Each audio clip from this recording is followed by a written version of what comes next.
I'll have to repeat a thing or two. Rats. I know. Ready? All right. Well, good evening, everyone. Thank you. Thank you so much for coming, and thank you, virtual audience, for attending. We love having you here. We really appreciate it. One of the things we do, excuse me, is well, not we, my long suffering husband, decided that he would make a podcast of all of the soundtracks from Zoom. And I looked today, and he's at 246,100 podcast downloads in the last 3 years, which I think is really wonderful. And he's working on an index because the number of authors who are now in our Facebook and YouTube videos and podcasts is so enormous. If you, for example, wanted to see Alice and me talking in her garden shed 3 years ago, it would be a lot of work now to find it. But if he gets this index organized, it'll make it lots easier. So there we are. Anyway, back to the International Mystery Convention. There were panels and separate programs for separate authors. But Alice was on a couple of panels, one with Ellie Griffith, who, if you read Ellie, I couldn't persuade her to change her plane ticket and come tonight. She was going back to England. And you all talked about, in part, writing books, what your pace is for writing books. And you said at that point that Daisy Darker took you, how many years was it? 5 years. 5 years. 5 years, 5 long years. Daisy Darker was my most badly behaved book. All of my book writing experiences have been very different. I like to write different books every year because as a reader, I like to read something different all the time. But I remember when I wrote Daisy for the first time, I spent 9 months locked away in the shed where we first met. And I wouldn't let anybody read the book.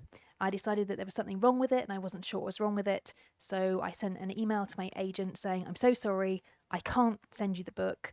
And he said, okay, well, don't panic. He sounded slightly panicky. He said, don't panic. You've got 3 months. Maybe we talk to your publishers about delaying your deadline for the next book. And I said, nope, there's another book in my brain. I think about it all the time. I can write 3 drafts in 3 months and hand it in.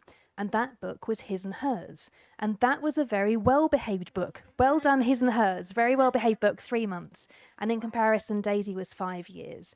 So they're all very different. I love them all, but Daisy has a special place in my heart because it was so very difficult. And I really wanted to tell her story the right way. And I was so happy in the end when I could finally hand her in. And my agents liked the book, my publishers liked the book, and a lot of you lovely readers enjoyed the book. So all of it was worth it. All those hours in the shed were worth it in the end. Well, Cornwall's a magical place, and everybody loves a Gothic story set in Cornwall. For example, Rebecca. So, it was bound to. But did you always know where it was going, or did in all these drafts, did the working out? It was a very complicated plot. It was a very complicated plot, and I'm, as you know, a bit of a planner, so I have to plan the books before I can write a word of them. There's a huge chart in my little, I still call it a shed. It's not technically a shed, but I still call it the shed. There's a huge plan on the wall with different coloured cards, and the different coloured cards are for different characters or different timelines. Sometimes there are bits of red string on there, and it looks like the work of a crazy person, and I hope the police will never show up. But it was a really difficult book for reasons I almost can't explain. And when 2 years later I read it again, this book that I couldn't let anybody else read, I could finally see what was wrong with it, and I could finally see how to solve the problem. And the first thing I needed to do was delete 80,000 words, which, when my books tend to be about 85,000 words, it means deleting quite a few of those words that you spent 9 months working on. But it was the right thing to do. And it was the same story, same setting, same characters. But this time I knew them so well that it just seemed to come together. And then it behaved itself the way I wished it had 5 years earlier. It probably couldn't. I mean, I think it needed to stew in your head. So, how does your family take it when you are in the shed drawing with red string and all the rest of it, never to appear and whatever? Are they okay with your sort of hermetical author life? I'm very lucky in that my family is so supportive of what I do, but I do turn into a bit of a hermit when I'm writing. And the only person who is allowed in the shed with me is the dog. So the dog comes up every morning, sits at my feet, sits on my feet, and he's great at telling me when to take a break because he wants a walk, really, quite selfish. But he's brilliant company, and I need everything to be quite quiet when I'm working. And I live in a very rural corner of Devon these days, so it is very quiet. Apart from the dog snoring, which I confess can be a little distracting at times. But no, I'm really lucky. I do have support in that way, and when I'm doing intense edits, like I was just before I came to America for this book tour, I'm sometimes up at 4 a.m. and everyone's got used to that now, including the dog. And he knows it's not breakfast time yet. We just have to go to the room and sleep for a while. And then a few hours later, it's time to get up and have something to eat and go for a walk. So you mentioned to me in the back room that your husband feels that you're only happy when you're writing. Mm. Is that true? I mean, writing can really take over your life. I feel as though we're all addicted to something. And I think we're all addicted to something because we all need some form of escape. The world at the moment is often far too loud. And for me, when the world gets too loud, I tend to like to disappear inside a story. So that can either be reading a story or watching a story or writing a story. But these days, I think that writing is a bit like a drug, as in the more I do it, the more I have to. So I think I might be getting faster, maybe. No more daisies that take 5 years. But I also, it's something I really miss if I'm not doing it. So I'm between books right now. So I handed in next year's book, you'll be pleased to know, just before I came here. I handed it into my agents on the Monday, and they know I get really anxious when I hit send. It's still very traumatic hitting send when you've been working on something in secret for months and months. And then on the Thursday afternoon, I had the email with a thumbs up saying that I'd done it. And it's just the best feeling in the world because it doesn't get any easier, this job. I still get really scared every time I want to write the best book I can possibly write. So I have a little tradition at home now where when I start a book, I buy a bottle of champagne and I write the book number and I write the date and I put it in the fridge. So I think I put this year's champagne in the fridge in February. So then every day, I mean, if you think about how often you go inside the fridge, right? Especially when you're stressed. I mean, especially when you've got books that aren't always behaving themselves. So every time I open the fridge, I could see the champagne. And I'm not allowed to open it until my agent says, you've done it with this book. So yes, in February, all the way through to a couple of weeks ago, I kept seeing it and I kept seeing it. And then the week before I came to America, I got to open the champagne, and it just felt great. It's always still such a Sorry. those tops are so difficult to open on the bottles, aren't they? I'm sorry, Alice. Oh We have no, you don't be coffee silly. too. Carry on. Yes, yes, yes. So I think if you're are there any aspiring writers here tonight? There's normally one or two. Maybe you're just being shy. There we go. Well done. Yes. I think if you're trying to write, I always think there are three pieces of advice I have. Number one is to read a lot, because if you're going to be a writer, I do think reading is pretty critical. It's up high up there. Number two is to write, because I can't tell you the number of people I have met who tell me they want to write, but they don't have time, as though perhaps I was gifted some extra time more than everybody else. And number three is just to never give up, because I always think if you don't give up on something, then you can't fail at it. So for anyone who's secretly trying to write out there, that's what I'd say to you, because I was a secret writer for a very long time. And I'm sure some of you know that it was 10 years for me of secretly scribbling away, secretly sending off the books, secretly and very, very sadly collecting all those rejection letters and putting them in the file. So, so when I finally got my deal, it was a pretty special moment. And I think I'm very lucky and I have the best job in the world. Are there any full manuscripts that will never see the light of day? Oh yes, and they should never see the light of day. Yes, there were quite a few before I got my agent and before I got published. And I like to think that I got better as a writer. I think it's like anything. It's like playing the piano. The first time you sit down, it's probably going to be a little bit shaky there. So I think I got better. And there are still books now. There was a book a few years ago which I sent to my agent, and he wasn't sure about it. And I said, well, then I'm not going to publish it. And he said, are you sure? Do you think someone else should read the book? And I said, nope. If you say that it might not be good enough, then I won't publish it, because I think when you send a book out into the world, you're asking your readers to basically give up a day of their lives, which is a huge thing to ask from anybody. So I'll never ever publish a book unless I secretly hope it might be good, because you deserve nothing less than that, really. So yes, there are secret books that will be found that day when I get hit by a bus sometime in the future. And maybe they're brilliant. Maybe they were the best ones. Actually, I remember, I think it was a couple of years ago, you talking about that manuscript that you pulled. Yes. And is it fair to ask you to give us some information about that, or why No, you it's pulled not it? fair at all. Okay. It just was the wrong topic at the wrong time, or? Yes, I think so. And like I said, there are books which can just be badly behaved, or you'll come back to them a few years later and suddenly all those pieces will slot into place. But I've read books by authors I love where I just think, at the end, you know? And I also think that books have to be fair. If you're writing twisty thrillers like I try to do every year, you have to have clues in there. There is nothing worse than when you get to the end of a book like that and there's some crazy twist that you could never have guessed. That's not fair. The book needs to be thrown out of the window.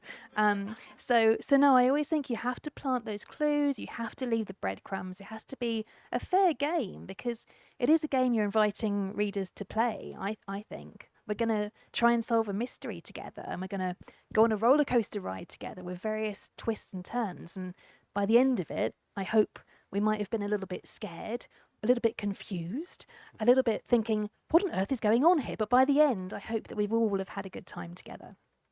For the folks who weren't here last time, can you talk a little bit about Daisy Darker, which was kind of a sort of a breakout book, definitely here in the States.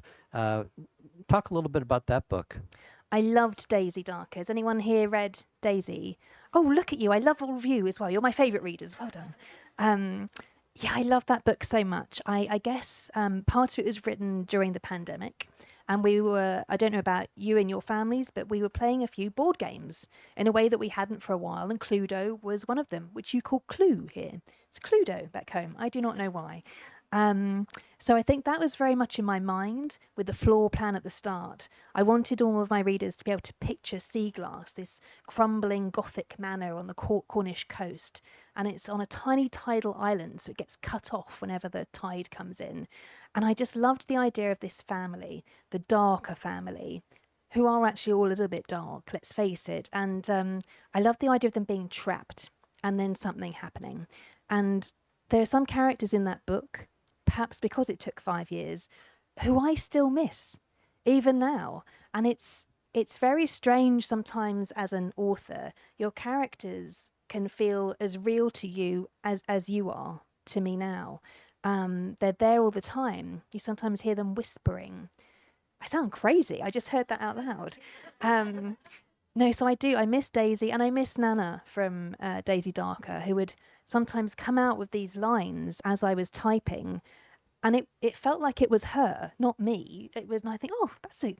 I love that. Thanks for saying that. I'm going to remember that. That's good advice. Thank you, Nana. So, and Poppins the dog, of course. There's always a dog in my books. And we should do it. We should say that, spoilers for anyone who's worried when reading my books, the dogs will always be okay. You don't need to worry about the dogs. Hopefully the cats Yes. too, right? Well, I can't promise about cat. I'm definitely a dog person. And you should definitely be worried about the humans. I can't promise they're all going to be fine, yes. But the dog's fine. Oh my goodness, don't bring up Cheeks. Has anyone read I Know Who You Are? You okay? Yes. I'm very sorry about Cheeks the hamster. I had no idea that when Cheeks met his fate in a deep fat fryer, that so many people might be so upset with me. Cheeks wasn't real. Cheeks wasn't a dog, it was a hamster. But yes, for anyone who is upset or has a deep love of hamsters, I do apologise. All animal life, it's a rule in crime fiction that the animals always survive, but plenty of people can die, right? Very Works much out so. that way. You'll all be glad to know that I've had 2 negative COVID tests today. So is the air conditioning. Anyway, let's talk a little bit about Good Bad Girl. Do you know, for some reason, I want to call it Good Girl, Bad Girl. Any of you had that same reaction? I had to, get Oh. rid of the comma, Good Yeah. Bad Girl. And the opening of this book is really extraordinary. And then, cruel you just leave us hanging.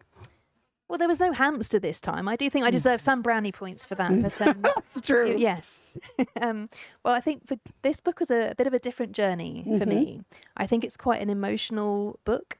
And I think at the heart of this story, it's a story about mothers and daughters. And I just think that relationship, the mother-daughter relationship, is so complex and so unique. It was something I just felt like I really wanted to write about. I've had a lot of strong women in my life, and it was this story that just haunted me, and I kept thinking about these characters. And I think whether good or bad, the relationship that you have with your mother is one which cannot fail to shape you as a person. And I'm sure that there will be some people in the audience who, like me, sometimes say something and realise it's something their mother used to say that they absolutely can't stand, and now they find themselves saying it. Or perhaps even worse, sometimes you look in the mirror and you can see her there. And sometimes lately I see my grandmother, which is something even more I think I need to worry about. But those relationships, those early moments, they really do shape us, and I think sometimes they haunt us. And I really wanted to write this book about mothers and daughters, which does start with a bit of an interesting chapter. Why don't Yes, you read the opening couple of I lines? can if you want. Yeah, I really Yeah. think you should, because Shall I read the opening for you? then you'll go home and open the book as soon as you get there. Hopefully not in the car while you're driving. So it starts with the dedication, which for this book is for daughters of mothers of daughters. I'll let you ponder on that. And also we start at the end, because I like to keep things different. So the end. Mother's Day. People say there's nothing like a mother's love. Take that away, and you'll find there's nothing like a daughter's hate. I told myself things would be different when I became a mum. I was determined not to make the same mistakes as my mother, and I believed that my child would always be loved. That's what I promised my daughter the day she was born. But I have made mistakes, bad ones, and I've broken my promise more than once. I feel drunk from tiredness. My mind is a mess, and my thoughts feel slow, jumbled, clouded by the fog of exhaustion, but she needs things, and she needs me to get them for her. Doing, finding, being what she needs became my occupation the day she was born. A job I thought I wanted, and now I can't quit. Being a mother is a curious mix of love, hate, and guilt. I worry that I might be the only person who ever felt this way, and despise myself for thinking unthinkable thoughts. I wish my daughter would disappear. I push the buggy along the high street, hoping to get inside the supermarket before the rain comes, when an elderly woman blocks my path. "Isn't she adorable?" she says, staring at the sleeping child before beaming back at me. I hesitate, searching my befuddled brain for the correct response. Yes. How old? 6 months. She's beautiful. She's a nightmare. Thank you, I say. I tell my face to smile, but it doesn't listen. Please don't wake her. That is all I ever think, because if someone or something wakes her, she will start to cry again, and if she cries again, I will cry again, or do something worse. Inside the supermarket, I hurry to get the things I need. Baby formula, nappies, coffee. Then I see a familiar face, an old colleague, and for a moment I forget how tired I am all day, every day. I listen to the childless friend who has become a stranger talk about their life, which sounds significantly more interesting than mine. I live alone and I miss having conversations with adults. We chat for a while. I mostly listen as I don't have much to say. Every day is exactly the same as the day before for me now, and while I listen, I forget that I no longer have any dreams or ambitions or a life of my own. My daughter became my world, my purpose, my everything the day she was born. I sometimes wish she hadn't been. I know I must never share these thoughts or speak them out loud, so instead I pretend to be okay. I pretend to be happy. I pretend to know what I'm doing. I'm so good at pretending, but it's exhausting. Like everything else in my life, like her. The conversation lasts less than 3 minutes. My back is turned less than 2. 1 minute later, my world ends. The buggy is empty. Dun dun dun. And then aren't there like 3 sentences at the top of the next chapter? Yes. Yes. Those are the ones that I thought was really. Oh, I didn't get to the good ones, Mark. No. Said. You'll have to read on for those. You Yes, will. Yeah. It's a, excuse me, a very surprising book, as Alice's books are. Also, this one, instead of in rural Cornwall, this book is set in London. Yes. So you decided, well, I guess logistically, it almost needed to be somewhere in a metropolitan area. Yes, I think I always tend to write about places that either I've lived or I've visited many, many times. So Cornwall is where I go every year on my birthday, and I have done for years. And there's this secluded part of the coast where I always picture sea glass. And I wish that sea glass was a real place. It isn't. It just lives in my peculiar imagination. But that's where that setting came from. I've set more than one book in Scotland. I adore Scotland. I think I should live there. I think it's so beautiful. So next year's book, Secrets, is set in Scotland. I think because I miss it so much when I'm not there, I enjoy spending my time writing about being in Scotland because then it feels like I am there again.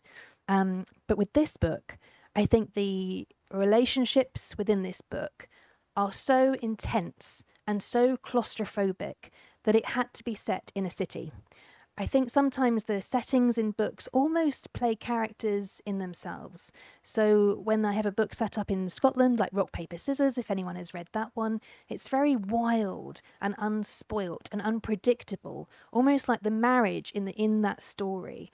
And with Good Bad Girl, it had to be something very intense and claustrophobic, and a setting where, like any city, in London you can be surrounded by literally millions of people and feel so very alone. And I think that's so interesting about us as human beings, how we can be surrounded by people just like us, but they're strangers. And so this feeling of loneliness was something that came through with all of the characters. The characters are very different, but something might connect them all. And I felt as though the one thing they all had in common was intense loneliness, sometimes through choice. Sometimes not. But London, while it's a giant metropolis, originally was a small city with walls and a lot of villages all around it. And gradually, the villages have become part of London. So London has very different personalities in Yes. very, actually, reasonably close together spaces, doesn't it? It does. You can walk just a few blocks, you would say here. I'm learning on the sidewalk, not the pavement. And it's almost like a different world. There are certain pockets of London, especially in West London. If you're in Notting Hill, 1 minute you can be surrounded by wealth and opulence, and the next second it's something very, very different. So yeah, it's a very interesting place. So, which neighborhoods did you select for writing the book? Well, I selected Notting Hill because I used to live there. So again, I think I like to write about places which I know. I think it hopefully gives the story a sense of authenticity in that way because I have lived there and I have experienced those things. And one of the characters in the book is Frankie, who is a prison librarian and a character that I loved writing because she's so very strange. She's so very strange, but so endearing. And Frankie has reached a stage in her life where she feels like she can't count on people. No people. She doesn't trust anybody. And because she can't count on people, she's decided just to start counting numbers inside her head. So she'll count her steps everywhere that she goes, and she'll count certain things. And there are things that she will think will be lucky or not lucky, and she'll let her whole day be determined by these strange things that happen only inside her head that nobody else would be aware of. But she came from a visit to a prison library in London, which I did a few years ago. I should hasten to add, for work, for being an author, I wasn't in prison. I didn't take my research a step too far and end up behind bars. So no, I think Frankie was born on that visit to a London prison. And then the rivers, there are riverboats in this book as well. And I think London is so connected by this water, by rivers and all this connection. So I felt as though that was a really nice way to have a way that the characters could perhaps get away if they needed to. I don't write those books with car chases or explosions, but I always like to give my characters a way to escape should they need to. And this time I chose riverboats, which go at 5 miles an hour. So it was interesting. Right. Well, there are canals in London. Actually, London is indeed a city built over rivers. For example, Fleet Street is actually built over the River Fleet. Christopher Fowler. Did you ever meet Christopher Fowler? No, and I didn't know that. So that's Yeah, interesting. an incredibly wonderful, talented British author who sadly died. Poor man went in to get a COVID test and learned he had cancer, which was a dreadful thing. But anyway, he wrote a whole series of very funny but beautifully grounded books in both London geography and history. And one of them, in the book, the mystery is that a woman, drowns in a perfectly dry room. And how can that be? And so the book is about all the rivers that still flow under London, down to the Thames, essentially, and I how love that. gradually they've been paved over. And then, London developed in the Great Stink in Victorian London, which was 1867 or something, I think. The city decided that instead of using all its rivers for sewers, they were going to actually have to create a sewer system.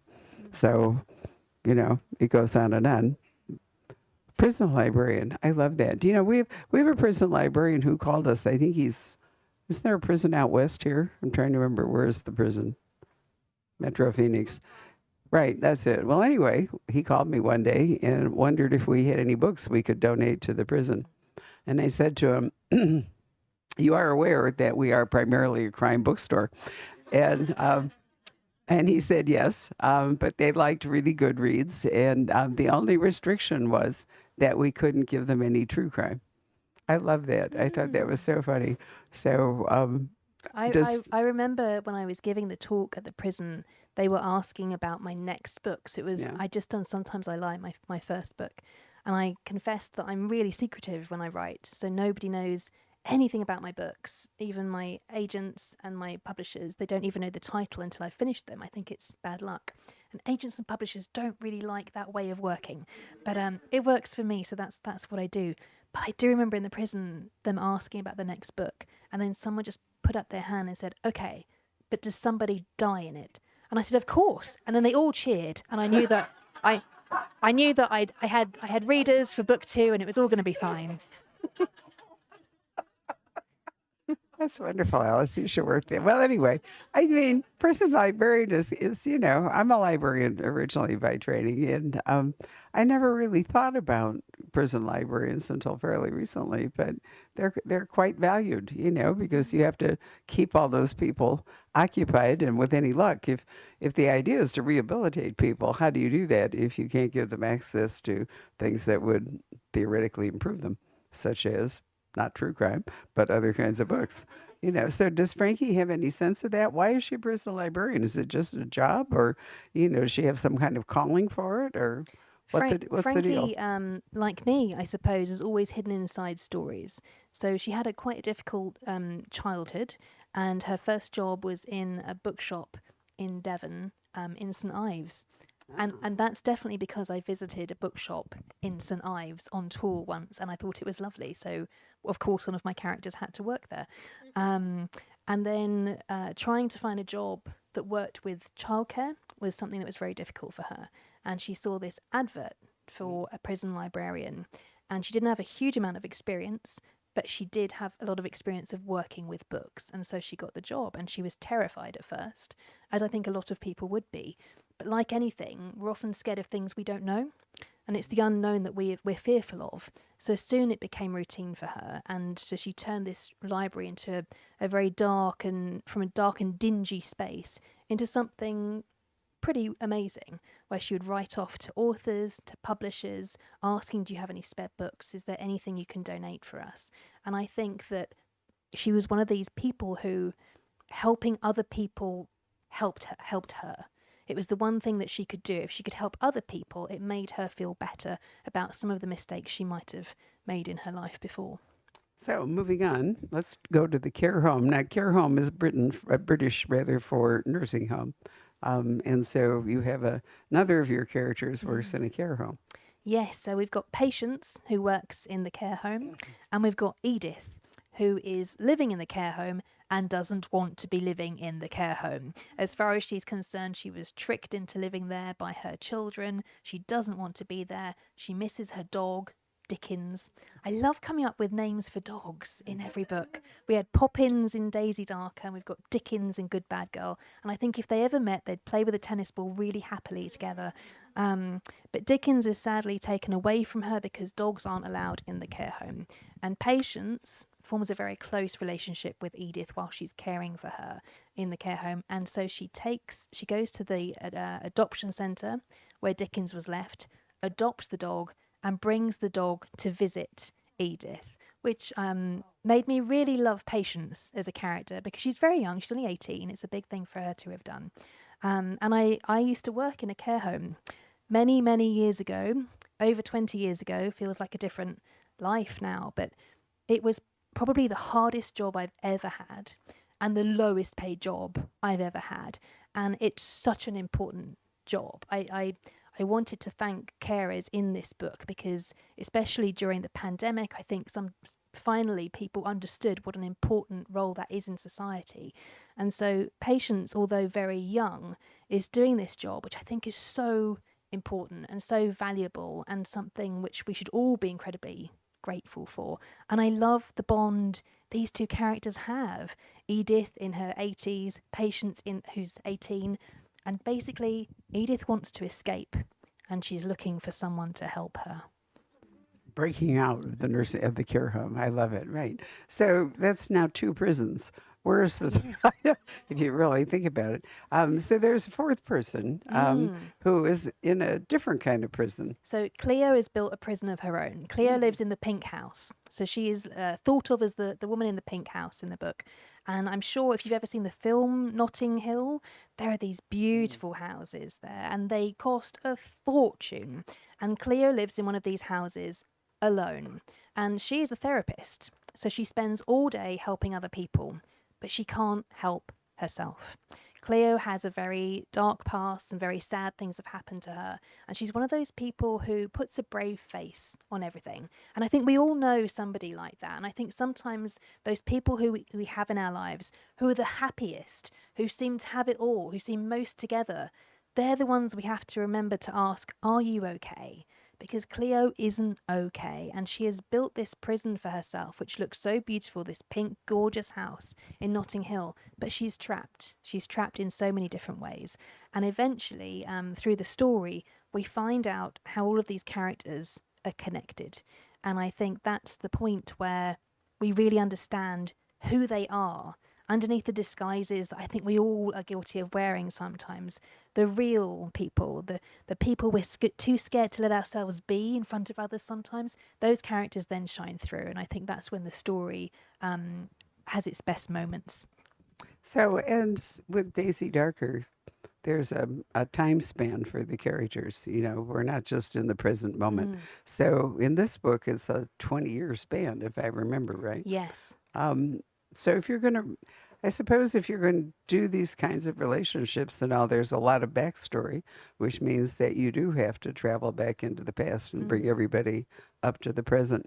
Do you have any at the outset, any sense of what the year span is going to be? I mean, did you know it was 20 years, or was that I suppose just... for this book, the baby gets snatched from the stroller 20 years ago. So I really had to understand who all of these characters were 20 years ago and how they were feeling. But I always, whenever I meet anybody, I always invent a backstory for them in my head, which I thought everybody did. And I remember being at a party with a friend of mine called Phil, and there were people at the party who I didn't know a couple of years ago. And I was telling him that I'd invented these backstories for other people at the party. And he said to me, "You do know that's not normal, don't you?" And I guess that's why I'm a writer, because that's what I do. I'm inventing backstories for all of you. You guys in the front row now. That's it's all happening. But and I just think that whenever I meet somebody, especially if I meet a baddie, and we've all met baddies in real life. Maybe it's your boss. I find it's often the boss is the baddie. But if they're behaving in a certain way, I always think, what happened to you as a child? What happened to make you so mean and unpleasant and selfish and awful? And so I often invent a story because I can't ask them in real life. Do we still have to go out to dinner? I'm rethinking this whole thing. I may just send you, Alice. Go home. I only have good stories in my head about okay. you. Little did I know when she was sitting over there with her glass of wine that in her head she was whirling around. I mean, this is my second try, so we'll see. All right. But that's an interesting thing to do. And you're right. I think that writers, because you can't, you have to draw upon things you know in order to create things that aren't real. Oh, absolutely. This is all material right now, and my lovely bookshop in St Ives, which I sound mildly obsessed with, but it's a tiny bookshop and it's so beautiful. At the book signing there last summer, there was a lady in the signing queue after the event, and she asked me to write her name in the book, and it was a terrific name. And so I said to her, I paused and I said to her, "Would you mind if I used your name in one of my future books?" And she said, I was scared in case it might have offended her. And she said, "Yes, that would be amazing." And then she started to walk away and she said, "By the way, my sister's name is," and I won't tell you yet. And the sister's name was even better. So I wrote them both down, and not in next year's book, but the book after that, they're both in it. Not them, they seem like very nice people. And I did sort of warn her, you do know the kind of books that I write, and you do know the kind of characters I write, and you do know that I don't always have happy endings. And she said yes to all of those things. So I think we're fine. We're fine. Yeah, all of the experiences. Naming is a real art. They must have had very creative parents. I think they did. I think they should thank their parents. Great names. I mean, some people have sadistic parents, if you really think about, the names that some... Any of you ever know about the Hoggs? The Hogg family, H-O-G-G, they were a very rich Texas family, and they had two daughters, and they called one of them Ima and one of them Ura. Isn't that cruel? I mean, seriously, can you imagine going to school and saying, "Hi, I'm Hogg"? I mean... I don't think it's apocryphal. I think it's a real story. It's Texas, so anything could happen. But I do think that that there are some people saddled in life with difficult names, and I often wonder, because you can change your name legally when you're an adult, you can do that. But I often wonder if people's personalities are somewhat shaped by their names. I mean, don't you know? I mean, names have emotional freight, so. You probably all know somebody, if you ran across that name in a book, you would already have a reaction to it, right? Because you have feelings about somebody that had that name. I'm not going to reveal one, but I have one that's just fatal. If I see this name, I'm through with the book. Well, but I think it's really important. It often comes up in these events where one of you will ask the author how they find their names. And there have been some really great, I'm trying to remember, somebody looks at old military rolls. And somebody, phone books are always available. Graveyards are good. And graveyards are good. And you don't necessarily take all the name. You might take a first name from this tombstone and a different, last name from another tombstone, and so it can be really interesting, the combination. So if you ever see me wandering around a graveyard, it's just for work. It's fine. Yeah, right. Okay, well, I don't know. Is there anything else that you would like to say about Good Bad Girl? Because it's a very complex story, and if we said much more, I'm afraid we'd really spoil it. What about the living quarters of the one girl that lives at the top of the back of the. Oh, in Covent Garden. Yeah, that was kind of cool. Tell us about Yes. that. So I used to go to Covent Garden quite a lot in my teenage years and in my 20s. Right. And it was just somewhere I loved to go and walk around. And it's got this terrific atmosphere and cute little shops. And it's way more touristy these days than it was when I was growing up. But it's still a very special place for me. And there are these very tall buildings with these windows at the very top, very high up, that almost look like eyes, like these strange shaped little windows. And I remember that I hadn't been able to go to London for a long time due to the pandemic. I hadn't left the house for almost 2 years. And the first book event I had to go into London for was quite daunting. I'm sure for some of you, we had that great long period where we weren't going out, we weren't socializing. And then we had to remember how to be normal again. And it was quite frightening. And I remember getting to Covent Garden and this section of the book, which I had written from memory, I guess. And I could suddenly see the window where Patience lived in my dark imagination. And I almost pictured her there, standing at the window, because I'd just been to the printers to print Daisy Darker, and I felt this sense of loss, that I had lost this character who I loved so much. And it was almost as though Patience was there saying, "It's okay. I'm here now." And of course she wasn't really there. That's just my strange cogs turning in the background. And unfortunately those windows are now above an Apple store, which is not how it is in the book. It's meant to be an art gallery, but that's fine. That's why we all have imagination. So no, it was fantastic to go there again and see all the places where my characters had been walking around in my head. You should, excuse me again, here we go. You should take advantage of the architecture or the Yes. special features like Yeah. Covent Garden. So be a good time to ask for questions. Yes. Does anyone have any questions? I'm sure you do. Yes.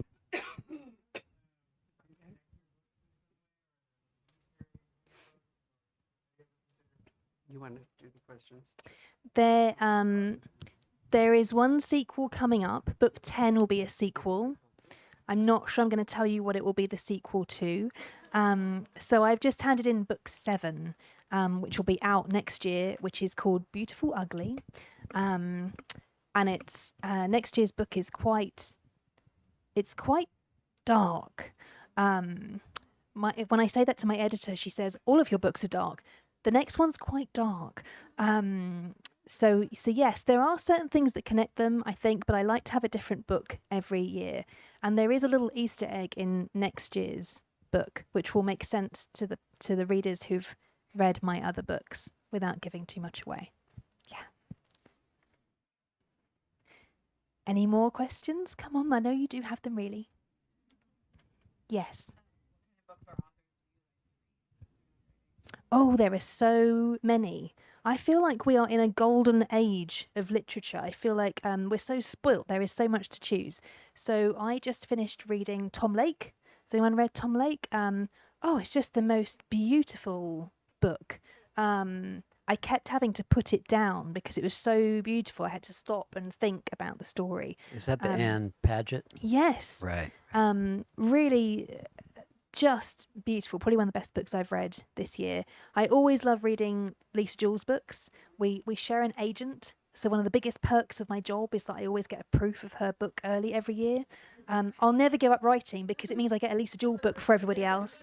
I love reading her books. In my genre as well, I think that Samantha Downing is a terrific author who always writes something very different and original. And same with Catherine Ryan Howard. I love her books every year too. And I'm currently reading a book which I can't put down, which I was reading until about a minute before I jumped in the car to come here. Now let me get it right. Murder in the Family by Cara Hunter. Has anyone here read that? I don't even know if I'm not sure if it's out in America. It's not out here yet? Well, when it comes out, buy it. It's terrific. It is such buy mine first. But it's such a page turner. It's so original. It's if you're a fan of true crime documentaries, it's like that, but fiction and in a book. And I am here for it. I am turning those pages. I'm trying to figure out who did what. So I love reading something that's a bit original every year too, which is tricky in this genre. Sometimes they all feel a bit the same. But I love to read something that feels different and brave and dark and twisty, which is also what I try to write. Yes.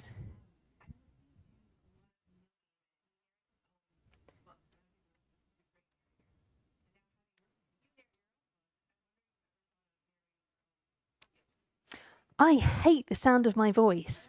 I really do. It's such a strange thing. I used to work as I was a journalist at the BBC for 15 years, and there came a point where I started doing reporting on television. And I really enjoyed telling the story. I think there are some similarities between being an author and being a journalist, and it's all about storytelling. At the BBC, they were true stories. In my books, not so much. But the worst part of my job at the BBC was being in an edit suite and hearing myself and seeing myself. So I quite like that with this job, I get to hide away for the majority of the year. Honestly, most of the year, I'm in the shed with the dog and my laptop, writing my stories with my slippers on. And then 2 weeks of the year, they let me out to come and meet all of you, and it's so much fun. And then they lock me up again for the rest of the year until I deliver another book. So this is a highlight for me. And I don't know if I'll ever narrate the books myself, because I wouldn't wish that on you guys. I like you guys so much. Thank you. Did you like my old lady voice? I worked really hard on that. I was quite proud of myself for that bit. Yes. Thank you. Oh, thank you. Yes.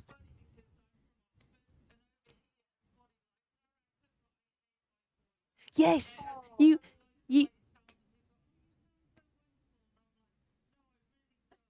So, so you understand me, but I'm listening to you and thinking, you've got a lovely voice. Would you like to narrate my books? That would be fine.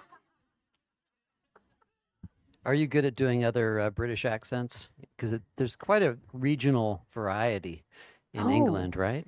I think I can only do me. I can do a bit of maybe Cockney stuff. Yeah.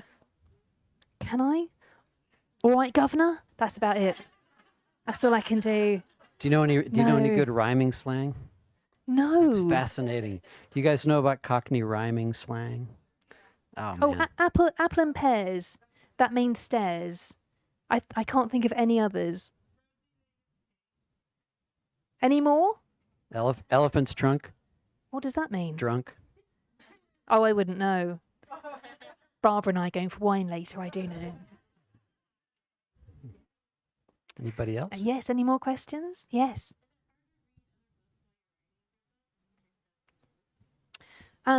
Sometimes at certain stages, I tend to read all genres all of the time. I've always been a bookworm ever since I was a child. I've got 3 on the go at the moment. But there do come certain points. So the edits just before I came here with the 4 a.m. starts and the 10 p.m. finishes, I don't read then because there's no time. There's literally no time to read.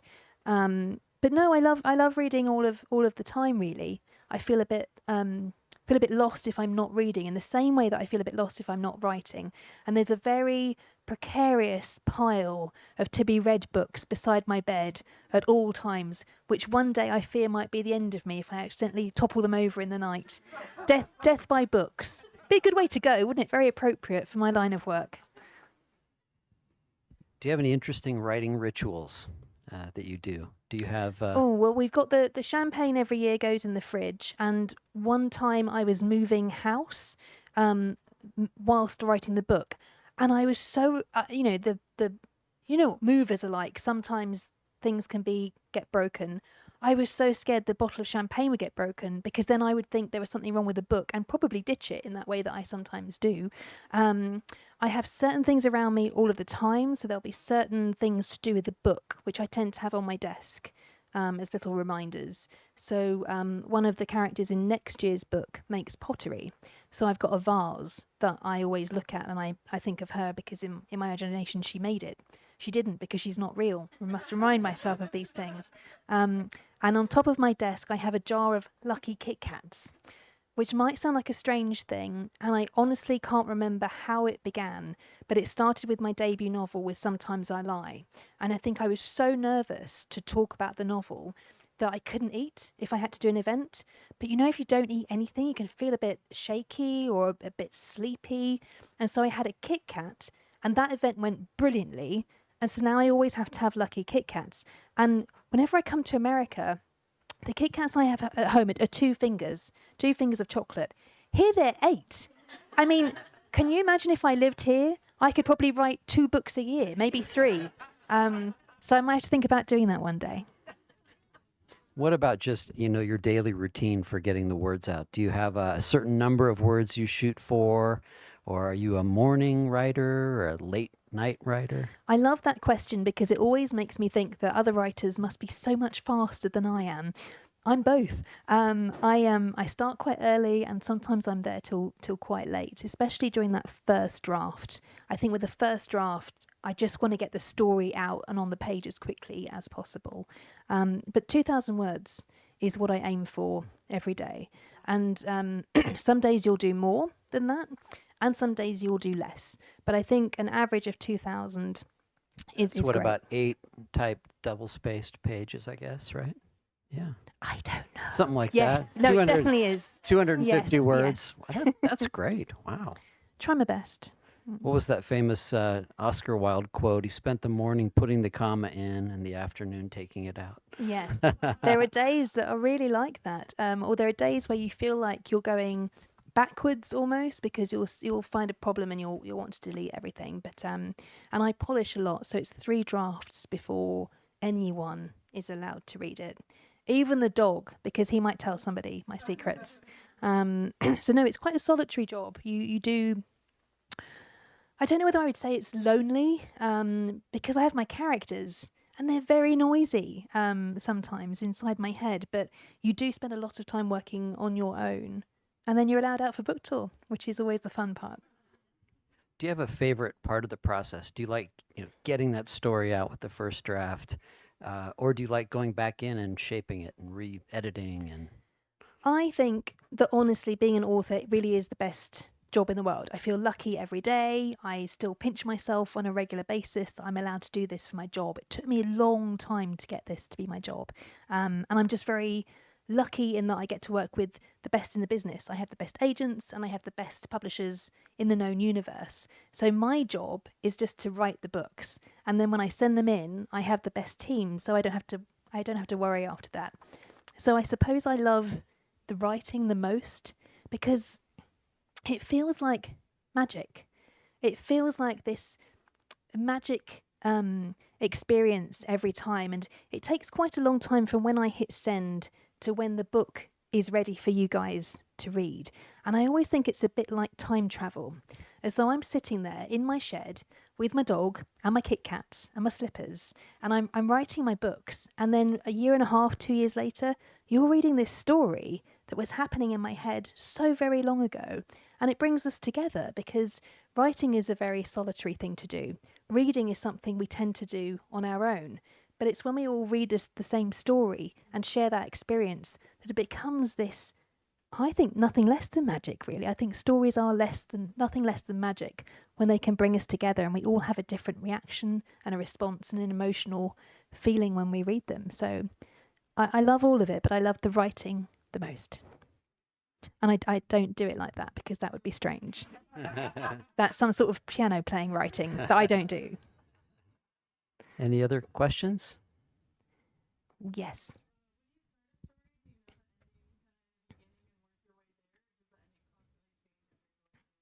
Yes, I always know the ending. And I always compare it to walking my dog. So if I were to take my dog for a walk up in the mountains, I'm the kind of person who would need a map. Because if not, I'd be scared the entire time that I was going to get lost or that we were going to fall off the mountain. And writing a book sometimes feels like climbing a mountain. And if I didn't have a map, if I didn't know where I was headed and how I'm going to get back from there, I wouldn't enjoy it as much. There were some authors at BoucherCon who have the complete opposite way of working to me.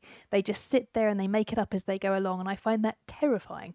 But again, for any authors in the audience, you have to do whatever works for you.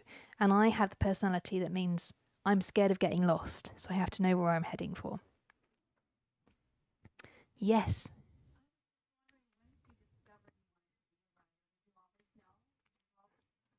So I remember being in the back of my dad's shop, and he had ordered paper for the photocopier, and it turned up and it was pink. It was supposed to be white, and he couldn't use it because it was pink, and so that paper was given to me. And the first thing I did was make my own book. So imagine these pink pieces of A4 paper, which I folded in the middle, did a bad job of stapling down the middle. I did my own illustrations, very proud of myself. And I wrote my sentences out, and I was probably about 7, I think. And it was basically a rip-off of The Lion, the Witch and the Wardrobe. But it was a good one. I mean, I think I had some original moments in there.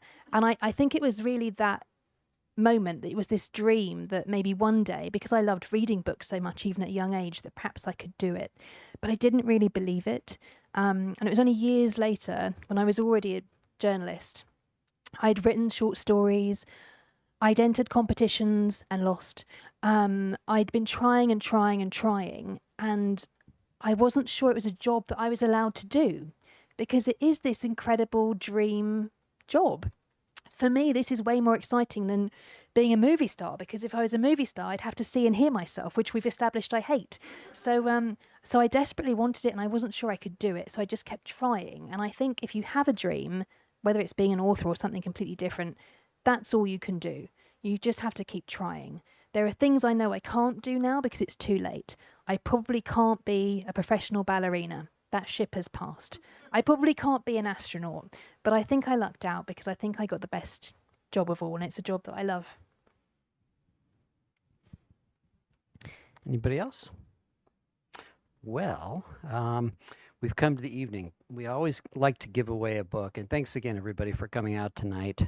And so when you purchased a copy of the book, you should have been given a number, kind of a primitive number tonight. And so what we usually do, we'll have Alice pick a number at random between 1 and 46. It's got to be 13. 13, lucky 13. Anybody have it? Are you saying yes? All right. You, a trader in Whitehall. There you go. Please, can I get a photo with all of you so I can remember your faces? Can I? Because they're going to lock me up again for another year, and I won't be back.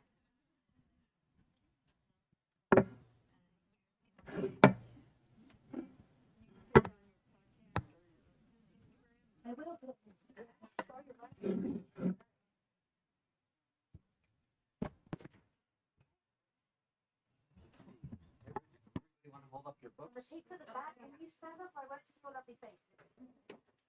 Please, thank you. Then I can see you. I hold your books up. Thank you.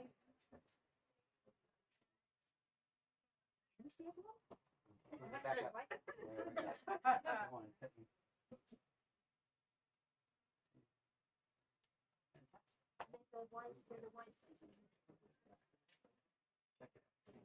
Sure. All right. Are you ready?